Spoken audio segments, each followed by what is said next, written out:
Bah Ardent ngengit tapi ngengit bahkan negara ke jubab tu. Ini kami. Kita ke I, returning official for the 27th Bursa Assembly Constituency in the state of Meghalaya, hereby certify that I have the security of March for the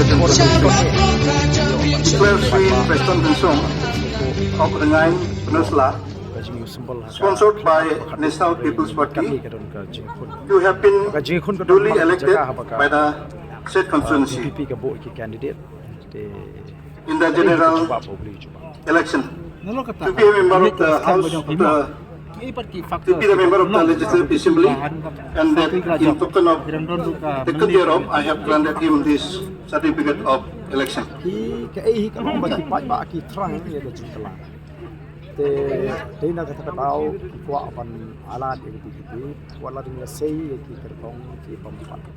Don than kita ke apology ke banyak apa nama kita hari ini kita ikut baik. Mereka jingkon kebagi ay kalau pun thakli ya ki season politician di Blei kon hari election. Nak kan ni mah nak bibi penyangkap tak jawab sound tapi bagi banyak kita kuat cing ke cing. Kembali suatu okipai bak kelak kuat apalah di kecil. Kerana mana nak khatra ke banyak penyang sound ni job gerandon di jaga ini pun. Te mereka tahu kalau pak kapor kalau timit pelak niyo ban campaign tang arteo. Lada tang arteo kat ni penki ya gede pak jat mereka te pilak ban motor lada niyo tang hendak panai kayak ban jat. Te kumpul apa mau kan dekat hang asal. Kali aku bikin basic nanya dulu bagi. Aku jadi nak kau main jadi. Kau basic dia pun. Ini kendo kumka parti dulu ini pek ya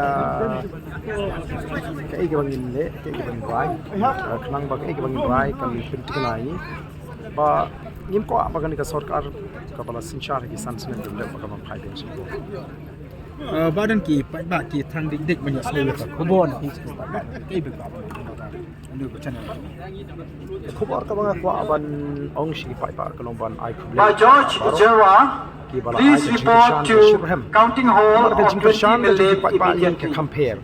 I repeat, by George Jerwa, wherever you are, please report to Counting Hall of 2011. Yagi pai ba ban kerpat yagi pai ba bakin yang scam ha kan nongrim namar ka linti bangnia ka bang jro dengan wanra revolution ni jingkla Malaysia ha kan jala ka jo kapor fi khuna fi community penjak samsi dah scam penjak atas si ni contoh ka jingkerman snow scam bangin job tam le kata indrai kadang-kadang pring ke jingkon pring ni ki ati constituency bak na kiti batam ni kata job